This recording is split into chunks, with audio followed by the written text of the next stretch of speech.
नमस्कार, आप सभी का बहुत स्वागत है इस फेसबुक लाइव में। जैसे ही कुछ दर्शक हमारे साथ जुड़ेंगे, हम अपना लाइव शुरू करेंगे। मेरे साथ मेरे वरिष्ठ सहयोगी श्रवण जुड़ गए हैं और हमारे कैमरा पर्सन सुरेंद्र रावत भी जुड़ गए हैं और कुछ लोग जुड़ना शुरू हो गए हैं। तो आज आपको ये बता दूं कि फेसबुक लाइव हमने शुरुआत में किया था जब ये युद्ध शुरू हुआ था, और उसके बाद से लगातार अलग अलग तस्वीरें इस पूरे युद्ध की हमने देखी।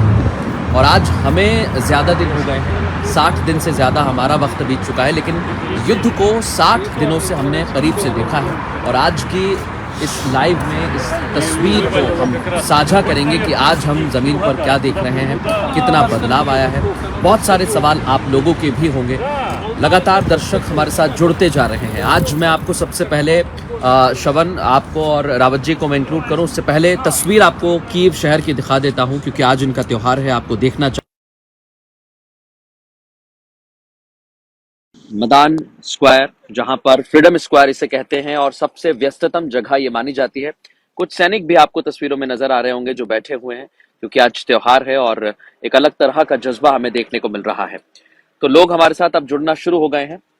श्रवण, अब मैं आपको इस चर्चा में शामिल करता हूं। और पहले दिन जब हम यहाँ पर थे तो हमने देखा कि बहुत सारे लोग थे। लोगों के मन में यह ख्याल था कि क्या युद्ध शुरू होगा, लेकिन एकाएक हमने उस रात जब हम कीव से खार्किव पहुंचे और धमाकों से हमारी सुबह हुई। तो कैसा आपका अनुभव रहा है, आज दर्शकों से साझा करिए।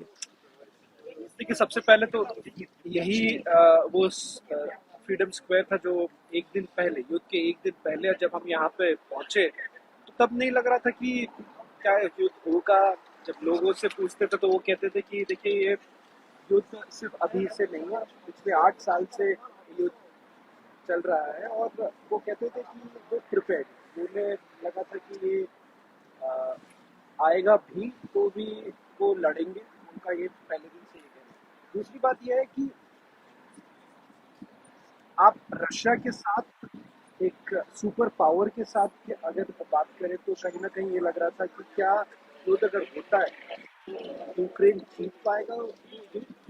और कभी हमने ये नहीं सोचा था कि 60 दिन तक ये युद्ध चलने वाला, क्योंकि आखिरकार एक सुपर पावर की बात है, मिलिट्री पावर उनकी बहुत ज़्यादा है। यूक्रेन से आर्मी या रशिया की आर्मी कई कई गुना यूक्रेन से बढ़ा है। और साथ ही साथ अगर देखिए कि एयर पावर की बात करें या नेवी की पावर बात करें तो वो उसका कोई कंपैरिजन नहीं हो सकता है। तो इसलिए जब हम यहाँ पे इस स्क्वायर में खड़े थे युद्ध के पहले, तो तब ये नहीं लग रहा था कि वो ज्यादा कुछ कर पाएंगे। बट अब 60 दिन बाद ये कहना बहुत जरूरी है कि किस तरह से इस युद्ध को उन्होंने लड़ा है। और सिर्फ ये युद्ध में सिर्फ आर्मी की बात नहीं है, यहाँ के लोगों की जो जज्बा हमने देखा है वो एक तरह से मैं बोलूंगा मेरे लिए एक बहुत बड़ा लर्निंग एक्सपीरियंस। और सबसे पहले मैं रावत जी आपको चर्चा में लेके आपसे, हमारे एक दर्शक कह रहे हैं रावत जी को राम राम।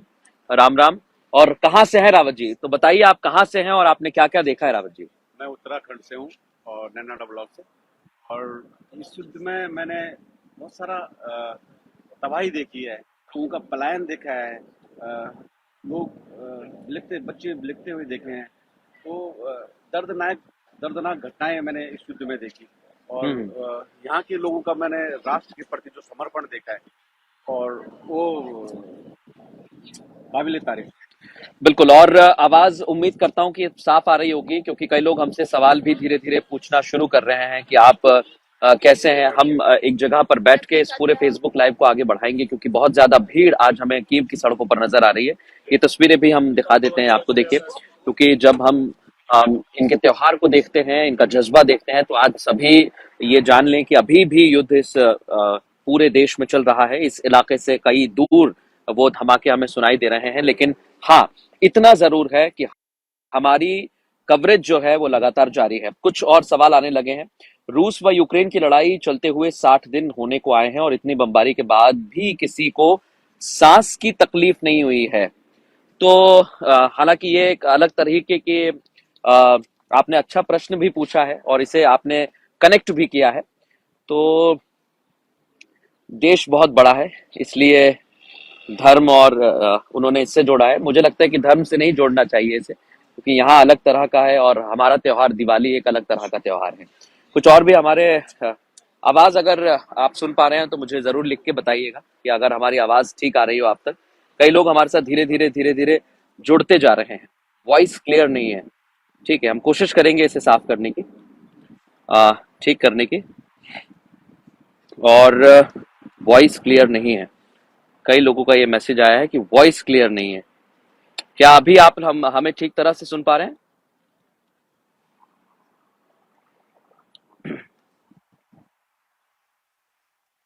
मुझे लगता है कि शायद अब आवाज ठीक तरह से आ रही होगी। हाँ, अब आवाज ठीक तरह से आ रही, तो हमें एक जगह खड़े रहना पड़ेगा। तो मैं आपको बताता हूं कि 60 दिनों में हमने युद्ध में क्या देखा है, और इस पूरे लाइव के दौरान मैं आपको पहले दिन से जर्नी बता रहा हूं। जहां मैं इस वक्त खड़ा हुआ हूं, ये मैदान स्क्वायर है, और अब हम यहां से सफर तय करते हैं कीव से खारकीव की तरफ। हमारा सफर शुरू होता है रात को 1 बजे, और हमारी टीम पहुंचती है सुबह होते हुए ही खारकीव और लुहांस्क। ये वो इलाका जो यूक्रेन और रशिया बॉर्डर के ठीक बीच में पड़ता है, और हम वहां पर खड़े हुए थे जहां एक तरफ रशिया की सीमा थी, दूसरी तरफ यूक्रेन की सीमा थी। हमने पहली रिपोर्ट वहां से फाइल की और हम वहां पर धमाकों की आवाज सुन रहे थे, लेकिन अंदाजा नहीं था कि कल की सुबह युद्ध शुरू हो जाएगा। हमारा सफर फिर जाकर पहुंचता है खारकीव। खारकीव में हम उस रात में सो रहे थे और हमारी सुबह होती है धमाकों के बीच। आप सुनते जाइए और अंदाजा लगाइए कि किस तरीके से हमने 60 दिनों में 20,000 किलोमीटर का सफर तय किया है। फिर हम आगे आपको, आपकी सही आएगी, बाकियों की नहीं आएगी, ठीक है, ये भी हम बताएंगे। हमारी सुबह होती है खारकीव में धमाकों के साथ। धमाकों से दहल जाता है खारकीव शहर, और हम एकाएक उठते हैं, और जब बाहर जाकर हम अपने चैनल के लिए रिपोर्ट फाइल करते हैं तो देखते हैं कि सड़कों पर लोग थे। हमें धमाकों की आवाज आ रही थी। हमारे होटल के पास ही जोरदार धमाका हुआ। उसके बाद हम आगे बढ़े। सड़कों पर हमने कॉम्बैट व्हीकल देखे, टैंक देखे, हथियारों से लैस यूक्रेनी आर्मी के जवान देखे जो अपने देश की रक्षा करने के लिए सड़कों पर थे। लेकिन दूसरी तरफ जनता सड़कों पर थी, और वो अपने घर कहीं दूर जाना चाहती थी, अपने घर को छोड़कर, क्योंकि उन्हें लगता था कि वहीं से वो लोग निकलेंगे तो शायद उनकी जान बच सकती है। मैं, रावत जी और मेरे सहयोगी श्रवण, हम तीनों फिर पहुंचते हैं पोल्तावा, और फिर हम पोल्तावा के बाद कूच करते हैं राजधानी कीव का। और उस दिन हमने जब पहला वीडियो बनाया था, मुझे याद है आप सभी दर्शक जो इस समय सुन रहे हैं, वो वीडियो आप तक पहुंचा होगा। हमने उस वीडियो को जब भारत में पहुंचाया तो हमें बहुत प्यार मिला। 36 मिलियन लोगों ने हमें देखा, और उस दिन हमने तबाही की पहली तस्वीर पूरे देश को दिखाई थी। उसके बाद हमारा सफर आगे बढ़ा। कीव में हमने रिपोर्टिंग की, धमाकों के बीच में हम पहुंचे। अपनी जान की सुरक्षा भी हमें बहुत ज्यादा आप तक रिपोर्ट पहुंचाने के लिए भी बहुत जरूरी थी, हमारी जान की सुरक्षा, इसलिए हमने उस बात का भी ध्यान रखा। आगे हम बढ़ते रहे। कीव में हमने तस्वीर दिखाई, फिर हम पहुंचे लवीव। लवीव शहर में हम टेरिटोरियल आर्मी के बीच पहुंचे, और टेरिटोरियल आर्मी के साथ हमारा एक्सपीरियंस और अनुभव कैसा रहा, मैं श्रवण जल्दी से आपको चर्चा में लेकर आता हूं। लगातार दर्शक हमारे साथ जुड़ते जा रहे हैं। क्या हमने टेरिटोरियल आर्मी के जवानों को देखा, क्या हमारा अनुभव रहा, आप साझा करिए। देखिए, मैं पहले दिन से यही कह रहा था कि ये युद्ध अगर यूक्रेन एक तरह से जीत पाया है, वो कारण सिर्फ यूक्रेन के आर्मी के लिए नहीं, क्योंकि उनके लोगों का कारण है। क्योंकि कहीं ना कहीं आप देखिए, जब 18 साल से लेकर 60 साल के जितने भी पुरुष हैं, उनको यहाँ पे रहना पड़ा, और उनके मन में ऐसा कभी ये नहीं था कि वो क्यों लड़ रहे हैं या आखिरकार किस लिए लड़ रहे हैं। उनको ये लग रहा था कि आखिरकार वो लड़ रहे हैं अपने देश के लिए, जिसके कारण वो ना ही वो यूक्रेन छोड़ के गए। और टेरिटोरियल डिफेंस के जो यूनिट में जब हम पहुंचे और हमें एक्सक्लूसिव एक्सेस मिला, ताकि हम देख पाए कि किस तरह से ट्रेनिंग दिया जा रहा था। देखिए, ट्रेनिंग इस तरह का दिया जा रहा था कि जो लोग को कभी हाथ में गन उन्होंने नहीं उठाया, उनको भी वो ट्रेनिंग दिया जा रहा था कि किस तरह से फायरिंग करना चाहिए, किस तरह से माइंस को आइडेंटिफाई करना चाहिए। और साथ ही साथ देखिए, जो सरफेस टू एयर मिसाइल्स की जो बात करते हैं, जो शोल्डर पे रखा जाता है, जो जैवलिन हो या स्टिंगर मिसाइल्स हो, ये हर मिसाइल्स की थोड़े बहुत उनको नॉलेज दिया जा रहा था। और कहीं ना कहीं आने वाले दिनों में हमने देखा कि उसका फायदा यूक्रेन को बहुत मिला, क्योंकि इलीट ट्रूप्स के अलावा हर ऐसे इलाके, हर जगह जहां जहां हम पहुंचे, यूक्रेन एक बहुत बड़ा देश है। टेक्सास, यूनाइटेड स्टेट्स के टेक्सास के सेम स्ट्रक्चर उनका भी वैसा ही है। और जब हम देख रहे थे कि हर एक इलाके में चेक पोस्ट बना हुआ है, हेजहॉग्स रखे हुए हैं, वो तैयार थे और वो कहीं ना कहीं वो तैयार थे ताकि हर तरह के सिक्योरिटी को सिक्योरिटी में नजर रखते हुए वो कोशिश यही कर रहे थे कि रशियंस वो अंदर नहीं आ पाए। और जिसके कारण ये कहा जा रहा है कि जो बैटल ऑफ कीव को हम कहते हैं, जिसके पहले दिन से एंटोनोव एयरपोर्ट में जो सबसे पहले रूस की आर्मी पैराड्रॉप करते हैं और उसके बाद जो लड़ाई जो जंग छिड़ती है वहां पे, वो देखा जा रहा था कि यूक्रेन ने 24 घंटे के अंदर वो ही एयरपोर्ट को वापस उन्होंने रिकैप्चर कर लिया था और जिसके कारण कहीं ना कहीं ये बैटल की टर्निंग पॉइंट माना जाता है। दूसरी बात यह है कि जो उनका प्लानिंग था, रशिया रूस ये मानती थी कि कहीं ना कहीं अगर वो आएंगे तो यूक्रेनियंस उनके स्वागत करेंगे, उनके मन में ये था। और उसके पीछे कारण ये है, कई सारे ऐसे इंटरसेप्ट आए हैं और उस इंटरसेप्ट से साफ हो गया था रूस की आर्मी अपने लोगों से बात करने की कोशिश कर रहे थे, अपने घर परिवार वालों से बात कर रहे थे और उनका ये कहना था कि देखिए, उन्हें ये कहा गया था, रूस में उनको ये कहा गया था कि जब वो यूक्रेन जाएंगे लोग उनके स्वागत करेंगे, जो कि नहीं हुआ। लोग यहाँ पे कहीं ना कहीं उनके अंदर में इतना गुस्सा था कि आखिरकार ये युद्ध क्यों लड़ा जा रहा है, आखिरकार उनके देश के अंदर रूस की आर्मी क्यों घुस रही है। क्योंकि क्राइमिया में जो हुआ था आज यूक्रेन के अंदर वही बिल्कुल तभी जो टेरिटोरियल डिफेंस में वो ट्रेनिंग हमारे आंखों के सामने है हमने को। बिल्कुल। और जब हम ट्रेन से सफर कर रहे थे तो एक सवाल बीच में पूछा कि यूक्रेन में भारतीयों के साथ व्यवहार किस तरीके से किया जा रहा है। तो हमने ट्रेन का सफर तय किया, 8 घंटे का सफर हम खड़े हुए वहां पर पहुंचे थे और पूरा हमने सफर तय किया। उसमें कुछ इंडियन स्टूडेंट थे, भारतीय छात्र थे, जिनको हमने मदद की। उन्होंने भी ये बताया कि अभी तक का यूक्रेनियंस का व्यवहार बहुत अच्छा रहा है। देखिए, आप अलग अलग तरह से अगर इसे देखेंगे तो हमने कभी ऐसा अनुभव नहीं किया कि किसी ने गलत व्यवहार किया है। व्यवहार बहुत अच्छा रहा है। उसके बाद जब हम टेरिटोरियल डिफेंस में पहुंचे और हमने देखा कि उनका जज्बा बहुत शानदार था, वो लड़ने के लिए तैयार थे, लेकिन हमारे सामने चुनौती ये थी कि वो लड़ेंगे तो ये युद्ध कब तक चलेगा और आगे की तस्वीर क्या होगी। हमने फिर ये तय किया कि हम दर्शकों तक ये जानकारी भी पहुंचाने की कोशिश करेंगे कि यूक्रेन के बाकी शहरों में आखिर हो क्या रहा है। हमारी टीम लवीव से, यानी जो पश्चिमी इलाका है, वहां से सफर तय करती है और पहुंच जाती है मध्य में, यानी कि उस शहर में जो बेलारूस बॉर्डर के सबसे करीब है। और हम पहला चैनल थे जो वहां पर पहुंचे और हमने वहां से कूच किया बेलारूस बॉर्डर की तरफ। जब हम बेलारूस बॉर्डर के लिए जा रहे थे तब हमें जानकारी मिली कि पिछली रात को ही तेज धमाके हुए हैं ओवरूच शहर में और 500 किलो का बम वहां पर आकर गिरा। ओवरूच से जब हमने रिपोर्ट की तो हम मात्र 30 किलोमीटर दूर थे बेलारूस बॉर्डर के, जहां से सुखोई उड़ान भर रहे थे और पूरे के पूरे यूक्रेन पर खतरा मंडरा रहा था। हमें भी इस बात की चिंता थी कि आने वाला वक्त कैसा होने वाला है। जब हमने अपने सफर को आगे बढ़ाया तो हमारी मुलाकात होती है रिवने के मेयर के साथ और वो भी इस बात की तस्दीक करते हैं कि आने वाले वक्त में मध्य क्षेत्र में यूक्रेन में धमाके हो सकते हैं। फिर हमारी टीम आगे बढ़ती है और हम जिटोमिर की तरफ जाते हैं। वही जिटोमिर हाईवे जो बैटल ऑफ कीव, यानी कीव पर जब लड़ाई तेज हो चुकी थी, चढ़ाई की तैयारी थी रूस की सेना की, तो उसी हाईवे पर पूरी की पूरी रूस की सेना अपने काफिले के साथ, ट्रूप्स के साथ आगे बढ़ रही थी। और वो तस्वीर दर्शकों तक भी पहुंची होगी और आपके मन में सवाल आया होगा कि ये लोग कीव कितने दिन में आजाद करा देंगे या कीव पर कब्जा कर लेंगे। तो अभी तक की जो तस्वीर हमने देखी जिटोमिर हाईवे और कीव पर हमने क्या देखा, मैं फिर से अपने कॉलीग्स को लाना चाहूंगा और उनसे भी कहूंगा कि वो बताएं कि हमने जिटोमिर हाईवे किस तरीके से सेना वहां पर आगे बढ़ी। और हमने थोड़े दिन पहले ही रिपोर्ट्स की थी कि वहां पर टैंक जले हुए थे, T-80 टैंक, सब हमने देखा कितना नुकसान उन्हें हुआ है। तो वो काफिला कैसे बढ़ रहा था और उसे कैसे रोका गया, श्रवण आप बताएं। देखिए, सबसे पहले कि जब 24 तारीख को जब ये युद्ध शुरू होता है, सबसे पहले एंटोनोव एयरपोर्ट में रूस की आर्मी वहां पे पैराड्रॉप करते हैं। वो 1 घंटे की दूरी पे है और हम देखते हैं कि उसके बाद 40 मील दूरी तक का एक रशियन की कॉन्वॉय जो बेलारूस के गोमेल से निकला हुआ था, वो टैंक्स, आर्मर्ड व्हीकल सब कीव की ओर निकल चुके थे।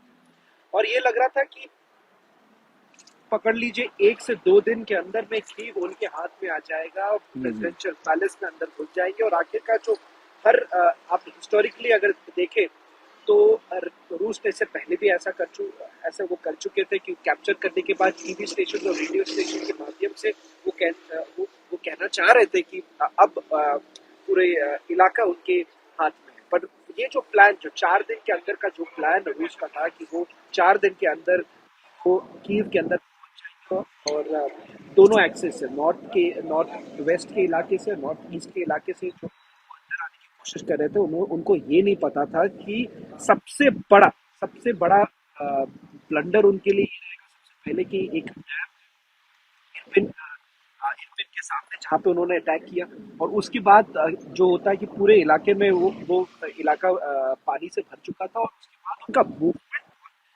बहुत कठिन हो चुका था। और साथ ही साथ यूक्रेन ने क्या किया कि उसकी आर्मी को रोकने के लिए छोटे छोटे आर्मी, छोटे लड़के लीजिए 7 से 8 श्रवण 10 सर की आवाज नहीं आ रही है। जो कहीं ना कहीं जो इस पूरे इलाके में थे, वो फायरिंग करना शुरू कर देते हैं, और रूस की आर्मी बहुत बड़ा धक्का वहीं से पहुंचा, और वो कोशिश ये कर रहे थे कि इरपिन चले जाए। इरपिन में जब वो पहुंचे तो इरपिन में सबसे बड़ा एक सरप्राइज अटैक उनको जो हुआ उनके ऊपर, उससे और उनके काफी सारे लॉसेस हुए। हेलीकॉप्टर्स उनके अटैक हुए, हेलीकॉप्टर्स जो उन्होंने इस्तेमाल किया था उससे भी गिराया गया, और साथ ही साथ जितने आर्मर्ड व्हीकल्स किस तरह से बिल्कुल। रोका गया था। और हाईवे पर आज कुछ दिन पहले जब हम पहुंचे तो वो आप देख पा रहे थे कि उस हाईवे के ऊपर टैंक्स, सबके सब टैंक्स वहीं पे पड़े हुए। बिल्कुल, और ये तस्वीर हमने जब देखी तो हमें ऐसा लगा कि आने वाले वक्त में युद्ध और घातक होने वाला है। लेकिन उसी बीच हमने एक तस्वीर देखी मलिन में। मैं रावत जी को इस चर्चा में लेकर आना चाहूंगा, क्योंकि मलिन में वो तस्वीर, जब तेज धमाका हुआ, हमारी टीम पहुंच रही थी, दूसरी जगह हमें जाना था, लेकिन तेज धमाका होता है और हमने देखा कि एकाएक धमाके से पूरा का पूरा गांव दहल उठता है। रावत जी, आपको याद होगा करीबन 10 से 15 घर थे, पूरे किस तरीके से तबाह हुए, बताइए आप। कम से कम 15 से 20 घर रहे होंगे, और पूरा पूरा गांव तबाह था। कोई भी घर ऐसे नहीं बचा था कि जो टूटा ना हो। और वहाँ के लोग कुछ लोग पलायन कर रहे थे, तो कई लोग बिल्कुल, और हताहत हुए थे। बिल्कुल, कई लोग हताहत भी हुए, कई लोग आगे बढ़ते हुए नजर आ रहे थे। कई लोग इस समय रावत जी हमसे पूछ रहे हैं कि आखिर इस देश में ऐसा क्यों नहीं लग रहा कि यहाँ युद्ध नहीं हो रहा है, तबकि मीडिया ये कह रही है कि थर्ड वर्ल्ड वॉर होने वाला है, तीसरा विश्व युद्ध। तो मैं आपको बता दूं कि ये देश बहुत बड़ा है, और शुरुआत के दिनों में जब कीव पर चढ़ाई चल रही थी रूस की सेना की, तो यहाँ पर बहुत ज्यादा हालात खराब थे। लेकिन आपने रिपोर्ट्स देखी होंगी कि रूस की सेना को पीछे धकेलने का काम किया यूक्रेन की सेना ने, और अब कीव में कर्फ्यू लगा हुआ है, कुछ वक्त के लिए ही आप बाहर आ सकते हैं। और आज जो आप तस्वीर देख रहे हैं वो इसलिए देख रहे हैं कि आज यूक्रेन का बहुत बड़ा त्योहार ईस्टर मनाया जा रहा है, इसलिए लोग आपको सड़कों पर दिखाई दे रहे होंगे। अब मैं आपको आगे की तस्वीर बताता हूं, क्योंकि जब कीव की लड़ाई किस तरीके से जीती गई है, हम जब लवीव से, हमारा एक सबसे लंबा सफर रहा है, क्योंकि 20,000 किलोमीटर आसान नहीं होता है। जब हम लवीव से ओडेसा के लिए जा रहे थे, 800 किलोमीटर का हमारा सफर था, और हमारे सामने चुनौती ये थी कि काला सागर के किनारे आखिर हो क्या रहा है, ये दर्शकों तक पहुंचाएं और ये हम भी देखें कि वहां की स्थिति क्या है। देखिए, जवान आपको आज सड़कों पर नजर आ रहे हैं, उनका त्योहार है आज, तो ये जवान भी आपको, आर्मी के जवान दिखाई दे रहे होंगे। बहुत बहुत बहुत बड़ी संख्या में देखिए लोग यहाँ पर आए हुए हैं। अब मैं ओडेसा का जिक्र कर रहा हूं, और ओडेसा में क्यों वो महत्वपूर्ण था, और हमारी टीम आखिर क्यों 800 किलोमीटर का सफर तय करके पहुंची थी, ये मैं बताने की कोशिश करूंगा। क्योंकि जब हम ओडेसा पहुंचते हैं तो वो इलाका, वो पोर्ट बहुत महत्वपूर्ण है, खासकर यूक्रेन के लिए, क्योंकि 65% जो इंपोर्ट एक्सपोर्ट की बात है वो वहीं से संचालित किया जाता है, और आर्थिक गतिविधियां जब वहां से संचालित होती हैं तो यूक्रेन को आर्थिक तौर पर मजबूत करती हैं। और रूस की कोशिश यही थी कि वहां पर उन्हें कमजोर किया जाए। लेकिन हमने 800 किलोमीटर का सफर तय किया, और सबसे पहले हम वहां पर पहुंचे और हमने देखा कि वहां के हालात क्या हैं। कुछ और चीजें श्रवण मैं उसमें आपको चर्चा में लेकर इसलिए आना चाहता हूं, क्योंकि जब हम ओडेसा पहुंचे थे तो ओडेसा में आपने क्या देखा, क्योंकि पूरा का पूरा शहर शांत था, और ओपेरा हाउस, वहां पर आपको एक सैनिक मिले थे, आपको याद होगा, आपने इंटरव्यू किया था उनका। उस सैनिक से आपका किस तरह का संवाद रहा, क्या आपने बातचीत की, दर्शकों से साझा करें। ओडेसा की अगर बात करें तो ओडेसा एक स्ट्रेटेजिक पोर्ट सिटी माना जाता है। मतलब आप देख लीजिए कि जब Ukraine wheat production sunflower oil production में बहुत आगे, और उनकी जो पूरी इकोनॉमिक कॉरिडोर की अगर बात करें, 70 से 80 जो इकोनॉमिक इंपोर्ट्स और एक्सपोर्ट्स ओडिशा के वहां से होता है, जो ब्लैक काला सागर के वहां से।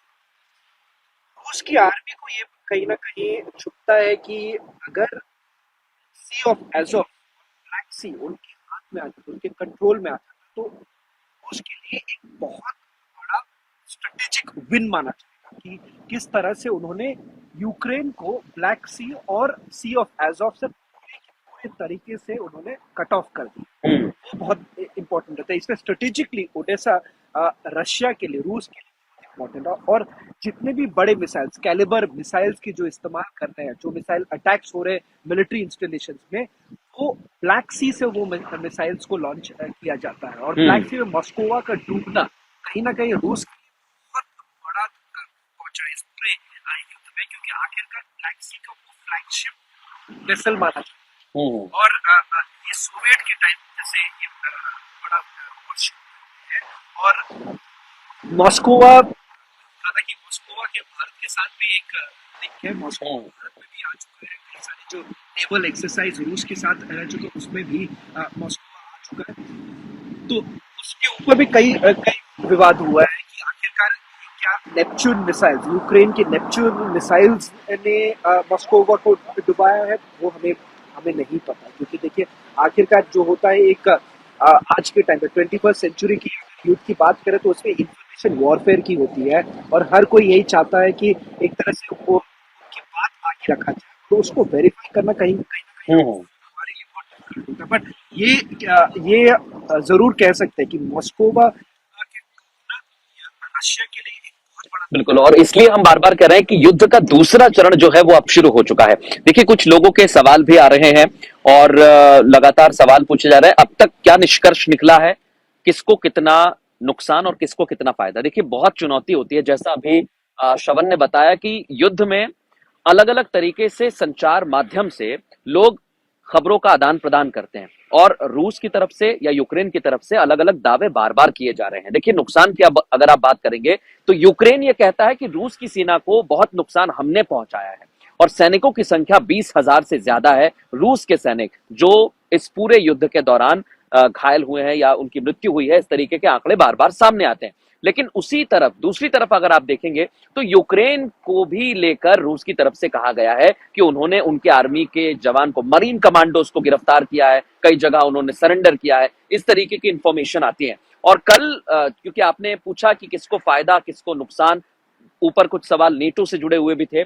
कल हम तीनों एक जगह मौजूद थे, और आपको ये बता दें कि यूक्रेन के राष्ट्रपति वोलोदिमीर जेलेंस्की कल मीडिया से मुखातिब हुए, और ये दूसरा मौका था जब वो मीडिया से मुखातिब हुए।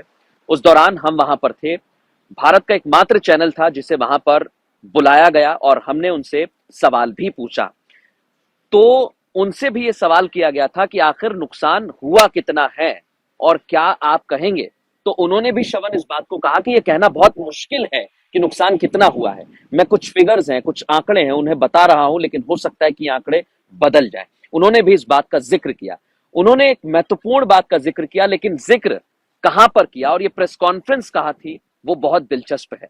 एक ऐसा देश का राष्ट्रपति जहां पर युद्ध चल रहा हो और वो मेट्रो स्टेशन के अंदर प्रेस कॉन्फ्रेंस करता है। श्रवण, मुझे लगता है कि दूसरी प्रेस कॉन्फ्रेंस थी, हम वहां पर पहुंचे और आज तक हमने ऐसी कोई प्रेस कॉन्फ्रेंस नहीं देखी कि यहां पर एक राष्ट्रपति आता है मेट्रो स्टेशन में, मेट्रो भी चालू है, संचालित हो रही है, और वहां पर वो प्रेस कॉन्फ्रेंस करता है। पूरे विश्व भर की मीडिया वहां है, उन्हें संबोधित करता है। आपका अनुभव कल कैसा रहा, दर्शकों को बताइए।